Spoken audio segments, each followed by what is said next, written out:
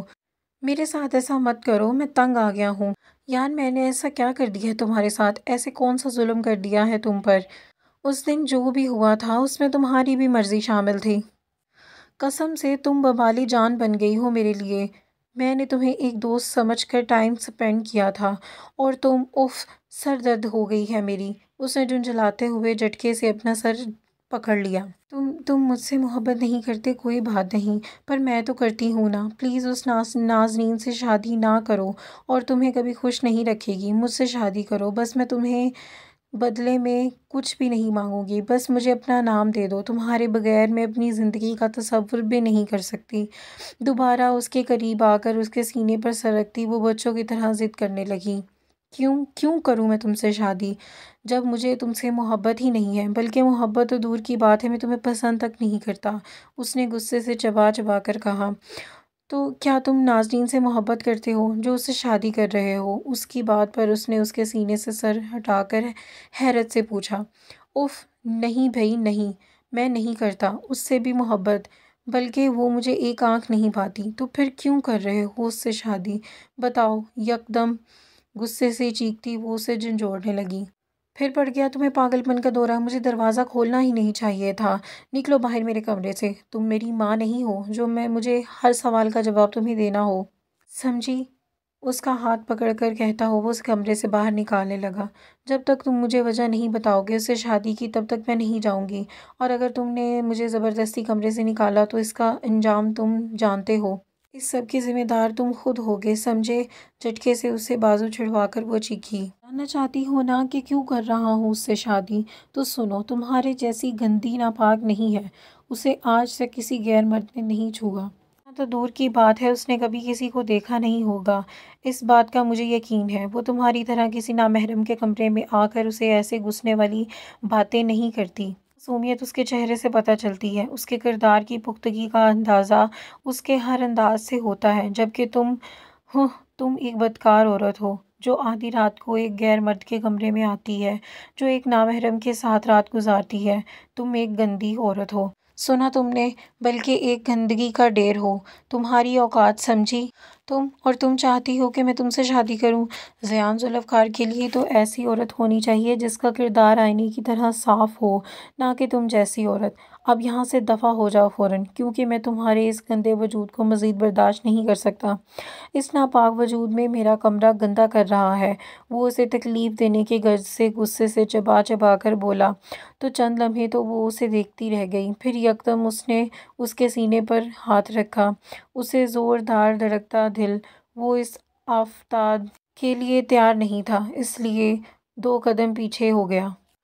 واہ واہ، کیا بات ہے زیان ذوالفقار، تمہاری جس لڑکی سے تمہیں اپنا آپ سونپا صرف تمہارے قریب آئی، جسے چھونے والے تم پہلے مرد تھے، اور اب تمہیں گندگی کا ڈھیر اور ناپاک لگ رہی ہے جس کے ساتھ تم نے رات گزاری، آج تمہیں اس کا وجود اپنے کمرے میں نہیں ایک لمحے کے لیے بھی برداشت نہیں ہو رہا۔ وہ نازنین جس کی عصمت کو نہ جانے کتنی بار پامال کیا گیا، اسے تم اپنی زندگی میں شامل کر رہے ہو، اور اس کا وجود تمہارے لیے آئینے کی طرح صاف ہے۔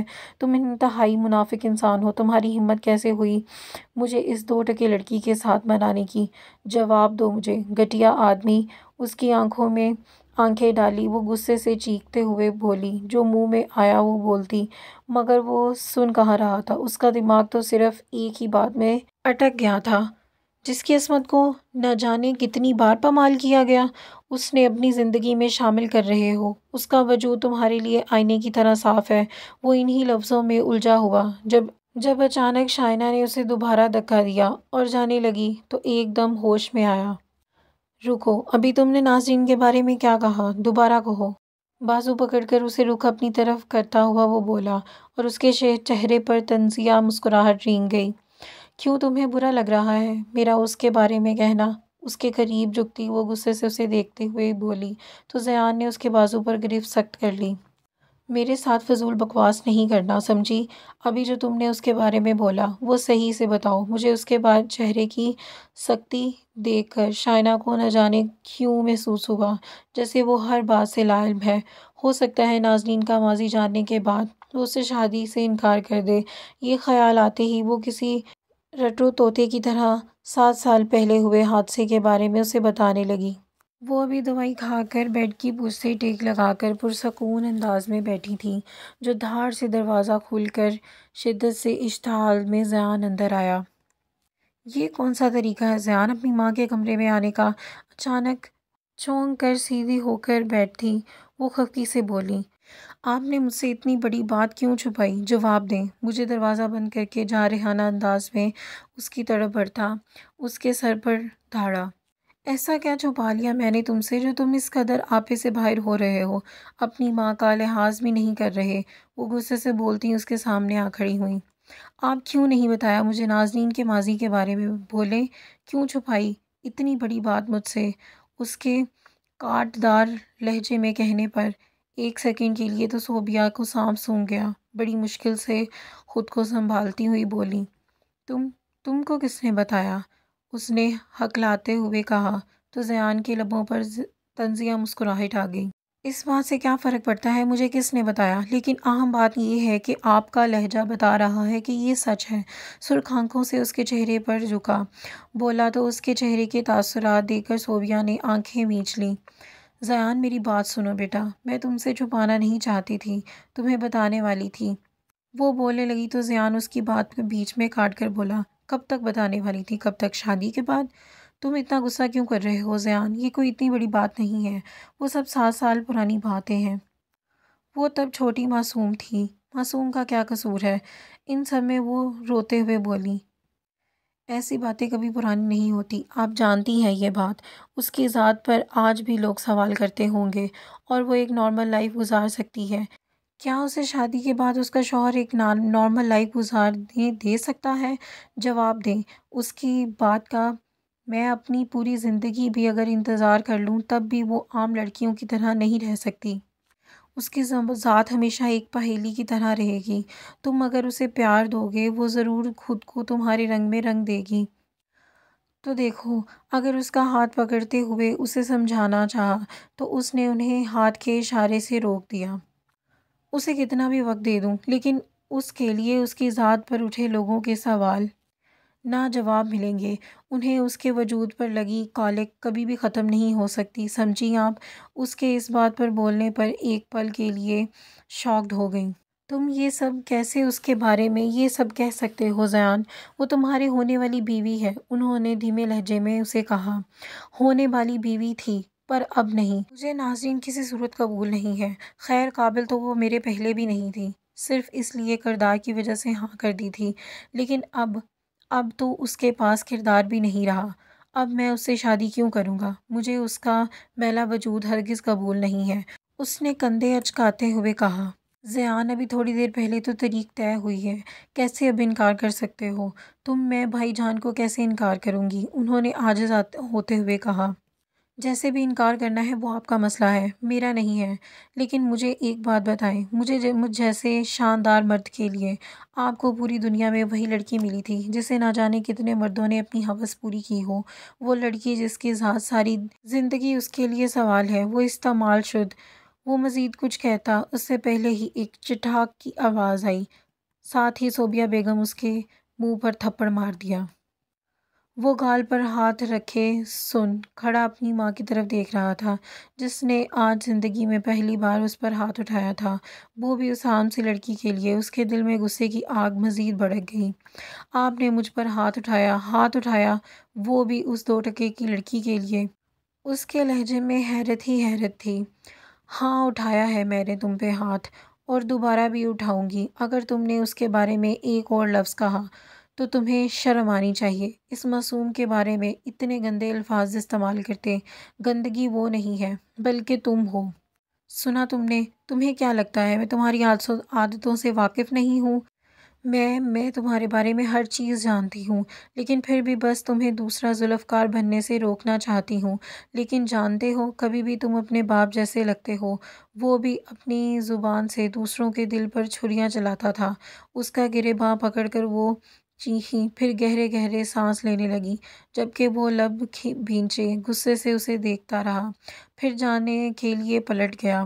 وہ بھی دروازے میں ہی تھا جب اس کو اپنے پیچھے سے آواز آئی، اگر تم نے شادی سے انکار کیا تو میں تمہیں معاف نہیں کروں گی۔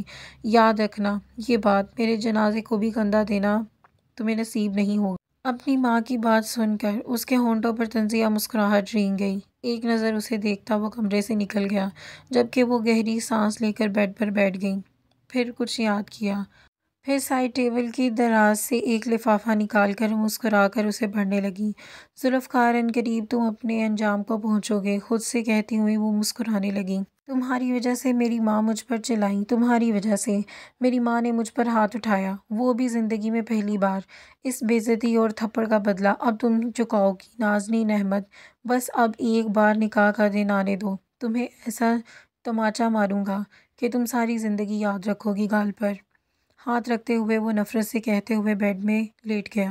ساری رات وہ زیان کی باتوں کی وجہ سے پریشان رہی، اسی وجہ سے صحیح طرح سے سو نہیں سکی۔ چند گھنٹے ہوتے ہی جب اسے ایسا محسوس ہوا جیسے کوئی اس کے بالوں میں ہاتھ پھیر رہا ہے، مندی مندی آنکھیں کھولے اسے اپنے برابر میں بیٹھا دیکھ کر وہ ہولے سے مسکرائی۔ کیا آپ ہیں؟ کیا طبیعت تو ٹھیک ہے نا؟ ورنہ آپ کبھی اتنی دیر تک نہیں سوتی ہیں۔ آپ نے ناشتہ بھی نہیں کیا، سب آپ کا پوچھ رہے تھے۔ فکر مندی سے کہتے ہوئے وہ انہیں ٹیک لگا کر بیٹھنے لگا۔ ٹھیک ہے میری طبیعت، بس رات میں صحیح سے نیند نہیں آئی، پھر فجر کے وقت میری آنکھ لگ گئی تھی، اس لیے دیر ہو گئی اٹھنے میں۔ ان کے تھکے ہوئے لہجے میں کہنے پر اس نے ان کا ہاتھ تھام لیا۔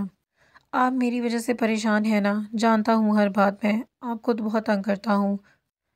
آئی ایم سو سوری مما، میں بہت شرمندہ ہوں آپ سے، مجھے اس طرح سے بات نہیں کرنی چاہیے تھی، پر میں سچ کہہ رہا ہوں، میں نے جان بوجھ کر کچھ نہیں کیا تھا، بس میں اس وقت غصے میں تھا، اس لیے میں جو منہ میں آیا بول گیا۔ شرمندگی سے کہا، مجھے اپنے لیے برا نہیں لگا، مجھے دکھ اس بات کا ہے کہ تم نے نازنین کے بارے میں وہ سب کچھ کہا۔ تم کیسے اس معصوم کے لیے اتنے گندے الفاظ استعمال کر سکتے ہو؟ بولو، کیا میں نے تمہاری ایسی تربیت کی تھی؟ تم نے کل رات مجھے خود سے نظریں ملانے کے قابل نہیں چھوڑا۔ انہوں نے اسے دیکھتے ہوئے دکھ بھرے انداز میں کہا، پلیز اس نازنین کا نام میرے سامنے نہ لیں، اس کی وجہ سے آپ نے زندگی میں پہلی بار مجھے تھپڑ مارا ہے، وہ آپ کو مجھ سے دور کر رہی ہے، اس نے سخت لہجے سے بولا۔ صوبیہ اسے دیکھ کر رہ گئی۔ تم اس سے جل رہے ہو، اس ایک لڑکی سے جو 3 دن بعد تمہاری منکوہہ بن جائے گی، حد ہو گئی ہے بھائی۔ توبہ، اور ویسے تھپڑ میں نے بالکل صحیح مارا تھا، اس پر مجھے کوئی شرمندگی نہیں ہے، اور اگر آئندہ بھی تم کبھی اس کے بارے میں ایسے الفاظ استعمال کرو گے تو میں مزید تھپڑ ماروں گی، سمجھے؟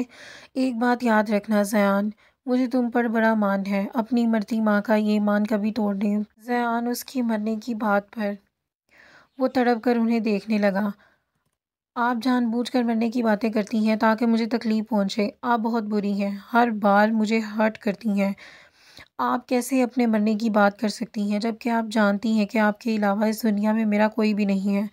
اگر اب اپنے مرنے کی بات کی تو میں ساری زندگی آپ سے بات نہیں کروں گا، سمجھی آپ؟ اس نے منہ بسوڑ کر کہا تو وہ ہنسنے لگ گئی۔ اچھا بابا سوری، آئندہ اپنے مرنے کی بات نہیں کروں گی، بس یہ میرا وعدہ ہے۔ اچھا چلے ٹھیک ہے، اب آپ اٹھ جائیں جلدی سے اور فریش ہو جائیں، باہر آ جائیں، پھر دونوں مل کر ساتھ ناشتہ کریں گے۔ آپ کی وجہ سے میں نے بھی صحیح سے ناشتہ نہیں کیا تھا، اس نے کہتا وہ جانے کے لیے اٹھا۔ جب انہوں نے اس کا ہاتھ پکڑ کر اسے دوبارہ بٹھایا۔ ہاں اٹھ رہی ہوں، لیکن مجھے پہلے یہ تو بات بتاؤ، تمہیں ناظرین کے بارے میں کس نے بتایا؟ انہوں نے تجسس کے مارے پوچھا تو انہیں کھچمکھچ نظروں سے دیکھنے لگا۔ کیا فرق پڑتا ہے اس بات کا کہ کس نے بتایا ہے، مجھے بس اہم یہ ہے کہ مجھ سے چھپایا، اس نے ناراضگی سے کہا تو وہ بیڈ سے اٹھ کر اس کے سامنے کھڑی ہو گئی۔ اف اف بھائی، ایک تو آپ کو سکون نہیں ہے، مجھے شائنہ نے بتایا تھا، بس اب خوش، اب میں جاؤں یا مجھے مزید تفتیش کرنی ہے؟ آپ کو اکتاہٹ سے کہتا ہوا وہ کمرے سے چلا گیا۔ شائنہ تم سے تو میں تمہاری اس حرکت کا وجہ ضرور پوچھوں گی، خود سے بڑبڑاتی وہ الماری کی طرف بڑھ گئی۔ یہ آپ کیا کر رہی ہیں؟ فریحہ بیگم لاؤنج میں بیٹھی بڑے سے سوٹ کیس میں منہ دبائے بیٹھی تھیں، جب اچانک سے اس کی آواز سن کر وہ چونک گئیں۔ اف ناظرین، ڈرا دیا تم نے مجھے، ایسے چپکے سے آنے کی کیا ضرورت تھی؟ اسے دل پر ہاتھ رکھ کر اسے گھبراتی وہ دوبارہ سوٹ کیس کی طرف متوجہ ہو گئیں۔ میں کوئی چھپکے تو نہیں آئی، وہ تو آپ اس لیے چونک گئیں کیونکہ آپ کسی اور ہی دنیا میں گم تھیں۔ ویسے آپ نے بتایا نہیں کہ آپ کیا کر رہی ہیں؟ انہیں سوٹ کیس میں گھسے دیکھ کر ان سے دوبارہ پوچھا۔ کچھ خاص نہیں، بس میرے کچھ کڑھائی والے دوپٹے رکھے ہوئے تھے، ہر وقت گھر گھر میں ہی ہوتی تھی تو میں کبھی باہر نہیں گئی، پھر جب تم پیدا ہو گئی تو سوچا کہ تمہارے لیے رکھ دوں، بس وہی نکال رہی ہوں۔ دیکھو اچھا ہے نا، اس پہ تمہارے لیے کوئی اچھی سی ریڈی میڈ شرٹ لیں گے۔ مسکرا کر اسے ایک دوپٹہ دکھاتی وہ بولی تو وہ مسکرا بھی نہیں سکی۔ امی آپ کو نہیں لگتا یہ کچھ جلدی ہو رہا ہے؟ اس نے اپنے دونوں ہاتھوں آپس میں مسلتے ہوئے کہا تو وہ گہری سانس بھر کر رہ گئی۔ ہاں پتہ ہے، مجھے بھی یہی بہت جلدی جلدی لگ رہا ہے سب کچھ، لیکن کیا کریں، زیان کی واپسی کی فلائٹ ہے، دن قریب آ رہے ہیں، تو اس لیے سب کا کہنا ہے کہ اس کے واپس آنے سے پہلے نکاح کر دیا جائے تاکہ بعد میں صرف رخصتی رہ جائے۔ قسم سے مجھے تو ہول اٹھ رہے ہیں تیاری کا سوچ سوچ کر۔ کچھ نہیں ہوا ہے اور صرف 3 دن رہ گئے ہیں۔ 3 دن؟ اچھا ہاں میں بھول گئی تھی۔ جاؤ ذرا شاہدہ بھابھی سے پوچھو کہ کیا انہیں بازار سے کچھ منگوانا ہے یا نہیں، باقی تمہاری شاپنگ تو میں خود کر لوں گی، میں رات میں ہی لسٹ بنا لی تھی، اور کل تم جا کر ذرا صوبیہ کے ساتھ نکاح کا جوڑا بھی لے آنا، ٹھیک ہے؟ وہ اپنی بولی جا رہی تھی جب اچانک اس نے ان کا ہاتھ تھام کر اور ڈبڈبائی آنکھوں سے دیکھتی بولی، امی مجھے بہت ڈر لگ رہا ہے، ایسا لگ رہا ہے جیسے کچھ بہت غلط ہونے والا ہے۔ امی پلیز آپ بابا سے کہیں کہ وہ بھی نکاح نہ کریں۔ میرے بچے، یہ ڈر بالکل فطری ہے، جیسے آج تم ڈر رہی ہو، اپنی شادی پر میں بھی ایسے ہی ڈر رہی تھی، ہر لڑکی کو ڈر ہوتا ہے اور ہونا بھی چاہیے، ظاہر سی بات ہے نکاح کے بعد تمہارے نام کے ساتھ کسی اور کا نام جڑ جائے گا، تمہاری زندگی میں ایک نیا انسان آ جائے گا جس کے ساتھ تم اپنی زندگی گزارو گی، نئے رشتے ملیں گے تمہیں، زندگی میں بہت مختلف ہو جائے گی، دیکھنا ابھی تم ڈر رہی ہو، نکاح کے بعد تم الگ سی احساس میں ہو جاؤ گی۔ اور تم خود سوچو، اگر میں تمہارے بابا کو کہوں گی کہ ناظرین ابھی نکاح نہیں کرنا چاہتی تو وہ مجھ سے وجہ پوچھیں گے، میں انہیں یہ کہوں گی کہ ناظرین کو ڈر لگ رہا ہے حد سے زیادہ، انہیں کتنا برا لگے گا بیٹا، جو چیز بعد میں ہونی ہے وہ اگر پہلے ہو جائے تو اس طرح ہی صحیح ہے۔ اب بس مجھے اور کوئی فضول بات نہیں سننی، اس لیے اب ہر ڈر کو اپنے دل سے نکال دو، اپنی زندگی کے بارے میں سوچو، اچھے خواب دیکھو، تمہارے بابا اور میں ہم دونوں تم سے بہت پیار کرتے ہیں اور ہمیشہ تمہیں خوش رکھنا اور دیکھنا چاہتے ہیں، سنجیدگی سے اسے سمجھاتے ہوئے بولی۔ وہ پھر پرشکوہ نظروں سے انہیں دیکھتی رہی، وہ آنکھیں موندے صوفے پر ٹیک لگا کر بیٹھی تھیں جب اچانک سے اسے پیچھے سے آ کر آنکھوں پر ہاتھ رکھ لیا۔ میں جانتی ہوں کہ تم ناظرین ہو، مسکرا کر اسے بولتی انہوں نے اس کا ہاتھ اپنے آنکھوں پر سے ہٹا لیا۔ اف چچی جان، آپ کو کیسے ہر بار پتہ چل جاتا ہے؟ میں ہوں، خفگی سے کہتی ہوئی اس کے پاس آ کر بیٹھی وہ ہنسنے لگی۔ سارا بچپن تم میرے ہاتھوں میں کھیلی ہو، میں تو دور سے تمہاری قدموں کی چاپ سن کر بتا سکتی ہوں کہ تم آئی ہو، یہ تو پھر تمہارے ہاتھ ہے میری جان۔ آپ بہت اچھی ہیں چچی جان، بہت اچھی ہیں، اس نے مزید چپکتے ہوئے وہ بولی تو انہوں نے آنکھیں بھیگ گئیں۔ تم بھی بہت اچھی ہو گڑیا، آنکھوں میں آئی نمی کو اندر اتارتے ہوئے کوشش کر رہی تھی بڑے ضبط کا مظاہرہ کرتے ہوئے۔ ایک بات بتاؤ میری جان، تم خوش ہو نا اس شادی سے؟ ان کے اچانک اس غیر متوقع سوال پر اس کی دھڑکنیں ایک دم سے تیز ہو گئیں۔ ہاں ہوں، میں خوشخبرا کر انہیں جواب دیتی۔ وہ فوراً ان سے الگ ہوئی، پھر یکدم سر پر ہاتھ مارتے ہوئے بولی، اوف، دیکھو ذرا، میں بھول ہی گئی کام کے بارے میں۔ امی اور سلمیٰ چچی بازار جا رہی ہیں، اس لیے پوچھ رہی تھیں کہ آپ کو کچھ چاہیے تو نہیں؟ اس طرح سے ایک دم بات بدلنے پر وہ ٹھنڈی آہ بھر کر رہ گئیں۔ نہیں، اب مجھے کچھ نہیں چاہیے، اپنی اماں کو بتا دو جا کے۔ اس کے گال تھپتھپاتے وہ بولی تو اس بات میں سر ہلاتی ہوئی اٹھ کھڑی ہوئی۔ بیڈ پر آڑی ترچھی مگن سے انداز میں وہ کوئی دیکھ رہی تھی، جب اچانک کسی نے آ کے اس کے کمرے کا دروازہ کھولا۔ گھبرا کر سیدھی ہو کر بیٹھتی وہ آنے والے وہ کچھ سخت الفاظ سے نوازنے ہی والی تھی، لیکن صوبیہ کو دیکھ کر زبان دانتوں دبا کر خود کو ایسا کرنے سے روکا۔ ارے پھوپھو، آپ یہاں کیوں آئی ہیں؟ اگر کوئی کام تھا تو مجھے بلا لیا ہوتا، میں آ جاتی نیچے۔ چلیں خیر، آئیں نا اندر، خوشحالی سے بولتی وہ بیڈ پر میگزین کا انبار ہٹا کر جگہ بنانے لگی۔ تم نے ایسا کیوں کیا شائنہ؟ ان کے پوچھنے پر ناسمجھی سے انہیں دیکھنے لگی وہ تو بہت گہری سانس لے کر خود کو برداشت کی تلقین کرتی ہوئی بولی، تم نے بتایا تھا نا زیان کو نازنین کے ماضی کے بارے میں، بتاؤ مجھے، میرے سامنے ہرگز جھوٹ مت بولنا۔ سبھی انہوں نے دبے دبے غصے میں کہا تو شائنہ ان کے چہرے کے تاثرات دیکھ کر کمینی سی مسکراہٹ کے ساتھ، لگتا ہے زیان نے انکار کر دیا شادی سے یہاں، وہ دل ہی دل میں خود سے کہتی۔ اس نے بڑی مشکل سے اپنے امڑانے والے مسکراہٹ کو گلا گھونٹا، بڑی سنجیدگی سے شکل بنا کر کہا، ہاں میں نے بتایا، لیکن یقین مانیے پھوپھو جان، میرا مقصد ہرگز نہیں تھا کہ وہ تو باتوں ہی باتوں میں نکل گئی میرے منہ سے۔ ہرگز نہیں پتا تھا کہ آپ نے زیان کو یہ بات چھپائی ہے، اگر مجھے پتا ہوتا تو میں ہرگز نہ بولتی۔ ویسے آپ کو یہ بات بتانی چاہیے تھی۔ اس کے ایسے ڈرامائی انداز میں کہنے پر صوبیہ نے ایک دم سے اس کا بازو پکڑا۔ ایسی اوچھی حرکت کرنے پر تمہیں ذرا شرم نہیں آئی؟ اس کو اس طرح سے بولنے پر شائنہ کا پارا ہائی ہو گیا۔ اوچھی حرکت میں نے نہیں کی، بلکہ آپ نے کی ہے۔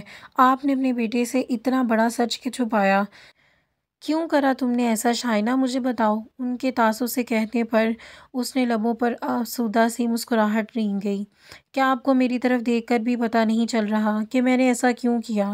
اس کے کہنے پر چند لمحے وہ حیرانی سے اسے دیکھتی رہیں، پھر گہری سانس بھر کر بولی تو لہجے میں واضح نرمی تھی، خیر تم نے جو بھی کیا، جس بھی مقصد کے لیے کیا، اس کی کیا وجہ تھی؟ کوئی فائدہ نہیں تمہیں، کیونکہ نازنین کا ماضی جاننے کے بعد بھی زیان نے نازنین سے ہی شادی کرنا چاہتا ہے، اس لیے اب تم زیان کا خیال دل سے نکال دو تو بہتر ہے اور نکاح کا تیاریاں کرنا شروع کرو۔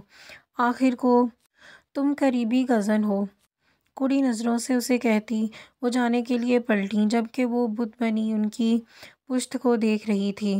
تیاری تو آپ کیجئے پھوپھو جان مجھے اپنی بہو بنانے کی، کیونکہ چاہے کچھ بھی ہو جائے یہ نکاح تو کسی صورت بھی نہیں ہونے دوں گی، اس کے لیے مجھے کسی بھی حد تک کیوں نہ جانا پڑے۔ خود سے کہتے ہوئے وہ اس کے لبوں پر شیطانی مسکراہٹ آ گئی۔ وہ تیزی سے سیڑھیاں اترتی اپنے پورشن کی طرف واپس جا رہی تھی، جب اچانک ہی اوپر آتے حاشر کو ایک دم سامنے آ جانے پر وہ گھبرا گئی، 2 قدم پیچھے کی طرف گرنے لگی۔ اگر وہ پھرتی سے اس کا بازو پکڑ کر اسے اپنی اور نہ کھینچتا، وہ کب کی زمین بوس ہو چکی ہوتی۔ وہ آنکھیں نیچے سینے سے لگی، اس کی دھڑکنیں تیز ہو چکی تھیں۔ اسے ایسا محسوس ہوا جیسے کسی نے اس کی جلتی روح پر ٹھنڈے پانی کے پھوار برسا دی ہے۔ مردانہ پرفیوم کی خوشبو جیسے ہی اس نے نتھنوں سے ٹکرائی تو ایک دم اسے اپنی پوزیشن کا احساس ہوا، ایک جھٹکے سے اسے الگ ہوئی، وہ 1 قدم دور ہو گئی اور وہ جو اس کے قریب پا کر مدہوش ہو رہا تھا فوراً حواسوں میں لوٹا۔ آئی ایم سوری، گردن جھکا کر جلدی سے کہتی وہ کترا کر اس کے برابر سے نکلنے ہی لگی تھی، جب وہ اچانک تیزی سے اس کے سامنے آ گیا۔ رکو 1 منٹ، مجھے تم سے ضروری بات کرنی ہے، نرمی سے بولتا اسے دیکھنے لگا جو اس سے آنکھیں نہیں ملا رہی تھی، لیکن مجھے کوئی بات نہیں کرنی آپ سے، اس لیے ہٹے میرے راستے سے، خفگی سے کہتی وہ اس کے ہٹنے کا انتظار کر رہی تھی، جب اچانک اس نے اس کے ہاتھ کو اپنی گرفت میں لے لیا۔ یہ کیا حرکت ہے؟ چھوڑے میرا ہاتھ۔ پھٹی پھٹی آنکھوں سے اس کی گرفت میں موجود اپنے ہاتھ کو دیکھتی وہ ہکلائی، ٹھیک ہے چھوڑ دوں گا تمہارا ہاتھ، لیکن ایک بار میری بات سن لو صرف، اس نے اسے سمجھاتے ہوئے کہا۔ نہیں مجھے کچھ نہیں سننا، مجھے جانے دیں، آپ چھوڑیں میرا ہاتھ۔ میں نے کیا جنونی انداز میں اپنا ہاتھ کھینچ دی، وہ چیخی تو وہ ہونٹ بیچ کر رہ گیا۔ کیوں نہیں سننی میری بات؟ 1-2 منٹ رک جاؤ، سن لو گی تو کوئی قیامت نہیں آ جائے گی، اس نے غصے سے کہا۔ وہ ہاتھ کو اس کی گرفت سے چھڑانے کی کوشش ترک کرتی، اسے خونخوار نظروں سے دیکھتے ہوئے غصے سے چبا چبا کر بولی۔ جب میں نے کہہ دیا کہ مجھے نہیں سننی آپ کی بات تو نہیں سننی، مجھے نفرت ہے آپ سے جیسے منافق لوگ، دوگلے انسان ہیں، نہیں سننا چاہتی میں آپ کی مزید کوئی جھوٹ، محبت کے جھوٹے وعدے۔ نہیں مجھے کچھ نہیں سننا مزید، آپ کے آگے بیوقوف نہیں بننا چاہتی۔ دیکھو ناظرین، میں جانتا ہوں تم میرے بارے میں بہت غلط سوچ رہی ہو، یقین مانو میں سچ تمہیں چاہتا ہوں۔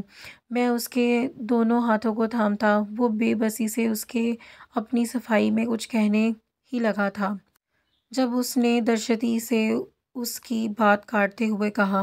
میں آپ کو غلط ابھی نہیں بلکہ پہلے سمجھ رہی تھی، اب تو میری آنکھیں کھلی ہیں۔ کیوں کیا ایسا میرے ساتھ بتائیں؟ مجھے جھوٹی محبت کا یقین دلایا، مجھے جھوٹا احساس دلایا، کوئی مجھ میں چاہ سکتا ہے، کوئی مجھ کو جھوٹا دلاسا دے کہ میرا وجود میلا نہیں ہے۔ کیوں میری مردہ خواہشات کو دوبارہ زندہ کیا؟ جواب دیں، میری قسمت میں مجھے کیا کوئی کم ستم تھے؟ تم نے مجھے مزید دکھ دیا ہے، کیوں مجھ بیوقوف بنایا؟ بتاؤ کیا چاہتے ہو تم مجھ سے؟ انتظار کر رہی تھی میں کب تم بابا سے بات کرو گے۔ جانتے ہو تمہارے ساتھ کی چھاؤں میں بیٹھی ہوئی تھی، تمہاری وہ باتیں سننے کے بعد میں خواب دیکھنے لگی تھی، میں اپنا ماضی یکسر بھول ہی گئی تھی۔ اس کے ہاتھ کو جھٹکتی وہ ہذیانی انداز میں چیختے ہوئے بولی۔ اس نے اپنی آنکھیں میچ لی، اسی لمحے خود سے شدید نفرت محسوس ہو رہی تھی۔ لیکن جانتے ہو تم نے زیادہ غصہ مجھے اپنے آپ پر ہے، میں نے تم پر کیوں یقین کیا؟ میں اپنے آپ کو عام لڑکی سمجھنا کیوں شروع کیا؟ کیوں خواب دیکھنے لگی؟ مجھے تو اپنی اوقات یاد رکھنی چاہیے تھی، مجھے یہ سمجھنا چاہیے تھا کہ مجھ جیسے گندگی کے ڈھیر کو کیوں کوئی اپنے دل میں جگہ دے گا، کیوں اپنائے گا مجھ جیسے میلے وجود کو۔ دل میں رکھا سارا غبار اس پر نکالتی وہ نم آنکھوں کو بیداری سے رگڑتی ہوئی اس کے لیے پلٹ گئی۔ اور ہاں ایک بات، آئندہ میرے سامنے مت آئیے گا کیونکہ مجھے آپ سے نفرت ہے، اور وہ زیان ہے جو ہر چیز جانتے ہوئے بھی مجھے اپنانا چاہتا ہے۔ کیا فرق پڑتا ہے اس بات کا کہ اس کی آنکھوں میں مجھے اپنے لیے حقارت اور ناپسندیدگی نظر آتی ہے۔ آخری جملہ دل میں کہتے ہوئے وہ چلی گئی، جبکہ وہ وہیں بیٹھتا چلا گیا۔ وہ نفرت کرتی ہے تم سے حاشر، نفرت، اسے تم سے بہتر زیان لگتا ہے۔ مر جاؤ تم حاشر، مر جاؤ تم، کیونکہ وہ تمہاری شکل بھی نہیں دیکھنا چاہتی۔ اپنے بالوں کو مٹھی میں جکڑتے وہ روتے ہوئے چیخنے لگا۔ اس کے ساتھ ہماری قسط نمبر 5 کا اختتام ہوتا ہے۔ انشاءاللہ ملتے ہیں نیکسٹ قسط کے ساتھ، دعاؤں میں یاد رکھیے گا۔ اللہ حافظ۔